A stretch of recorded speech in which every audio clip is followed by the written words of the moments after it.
જય હિન્દ વિદ્યાર્થી મિત્રો, હું કાયમી શિક્ષક ભરતી કરાવીને જ રહીશ. મિત્રો, એવા યુવા નેતા યુવરાજસિંહ જાડેજા દ્વારા મહત્વની અપડેટ છે આપવામાં આવી છે. મિત્રો, તેમનો એક વિડીયો આવ્યો છે. શું બોલ્યા યુવરાજસિંહ જાડેજા, આગળની રણનીતિ શું હશે? મિત્રો, તમારો સાથ સહકાર કેટલો છે એ તમારા કમેન્ટથી ખબર પડશે. મિત્રો, જરૂરથી તમારો અભિપ્રાય કમેન્ટ સેક્શનમાં જણાવજો. કોન્ટ્રાક્ટ આધાર પદ્ધતિ ઉપર જે યુવરાજસિંહ જાડેજાનું મહત્વનું નિવેદન છે જોવા મળી રહ્યું છે, એના ઉપર તમારો મંતવ્ય શું છે? અને મિત્રો, વિડીયો છે અંત સુધી નિહાળો. યુવરાજસિંહ જાડેજા દ્વારા શું અગાઉનું હવે રણનીતિ શું હોઈ શકે છે અને એમનો સાથ સહકાર ઉમેદવારોને મળી રહે તે માટે એમનું પ્રાધાન્ય શું જોવા મળી શકે છે, એના પર પ્રોપર એમને વાત કરેલી છે. જે ઉમેદવારો વિડીયો પૂરો જોશે એ ઉમેદવારોને તાત્કાલિક એમને કાયમી ભરતી રિલેટિવમાં બધા સમાચારો જોવા મળશે. કેમ કે જ્યાં જ્યાં યુવરાજસિંહ જાડેજાનો સહકાર મળ્યો છે ત્યાં ત્યાં સરકારી ભરતીઓમાં કંઈ ના કંઈ સુધારો પણ જોવા મળ્યો. તો જાણીએ વિડીયો. નમસ્કાર, જય હિન્દ, જય ભારત. હું યુવરાજસિંહ જાડેજા.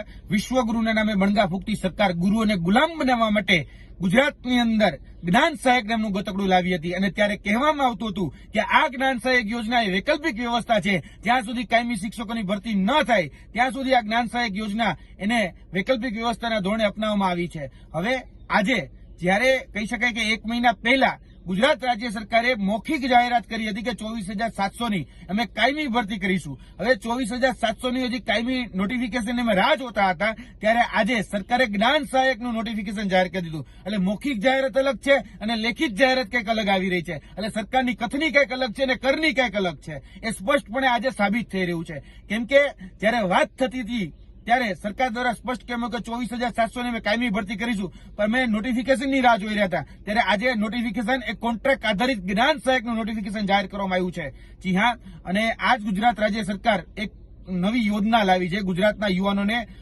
કહી શકાય ગેરમાર્ગે દોરવા માટે મૂર્ખ બનાવો યોજના. અને આ મૂર્ખ બનાવો યોજના અંતર્ગત એ મોટા અને લાંબા ગાજરો આપી રહી છે અને એ ગાજરો છે જે યુવાનોને લટકાવીને દેખાડવામાં આવી રહ્યા છે કે અમે આટલી ભરતી કરીશું, પરંતુ એની આડમાં જે કોન્ટ્રાક્ટ આધારિત જે ભરતીઓ છે એને સતત વેગ અપાઈ રહ્યો છે. અમે સરકારને સ્પષ્ટ કહેવા માંગીએ છીએ કે તાત્કાલિક ધોરણે જે તમે મૌખિક જાહેરાત કરી હતી એનું ઓફિશિયલ રીતે અધિકૃત રીતે પોતાની વેબસાઇટ ઉપર એટલે કે સરકારી વેબસાઇટ ઉપર કયા વિષયમાં કેટલી ભરતી કરવામાં આવશે, કેટલું મહેકમ છે, કેટલું રોસ્ટર છે, એની તાત્કાલિક ધોરણે જાહેરાત કરવામાં આવે. બાકી અમે સ્પષ્ટ કહીએ છીએ કે તમે મૂર્ખ બનાવો યોજના અંતર્ગત ગુજરાતના જે ભાવિ શિક્ષકો છે એને મૂર્ખ બનાવવાના જ ધંધા કરી રહ્યા છો. અમે આવનાર દિવસોની અંદર જો આની ઓફિશિયલ નોટિફિકેશન જો જાહેરાત નહીં થાય તો આવનાર દિવસોમાં ગાંધીનગરની અંદર અમે વિધાનસભા સત્રમાં જ્યારે વિધાનસભા સત્ર ચાલુ હશે ત્યારે અમે આ જ કેબિનેટનો ઘેરાવો કરીશું. બસ આટલી અમારી સરકારને વિનંતી છે કે તાત્કાલિક ધોરણે તમે જે મૌખિક જાહેરાત કરી હતી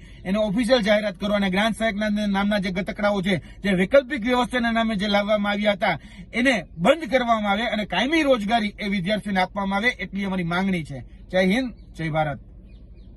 આઈ હોપ કે મિત્રો તમને બધી માહિતી મળી ચૂકી હશે અને જો માહિતી તમને સારી લાગે ને આ માહિતીથી બીજા ઉમેદવારો ઉજાગર થાય એટલે કે બીજા ઉમેદવારો છે એક સાથે એકજૂટ થઈ શકે તો આ વિડીયોને જરૂરથી શેર કરજો. અને મિત્રો, ક્રેડિટ બધું યુવરાજસિંહ જાડેજાને જાય છે એ પણ ખાસ ધ્યાનમાં લેવું. તો આથી અપડેટ આવી જ અપડેટ માટે આપણી ચેનલ સાથે જોડાઈ શકો છો અથવા તો ચેનલને સબસ્ક્રાઈબ કરવાનું, ટેલિગ્રામનું વોટ્સઅપ ગ્રુપ જરૂરથી જોઈન કરો. મળીએ નેક્સ્ટ વિડીયો સાથે. જય હિન્દ, જય ભારત.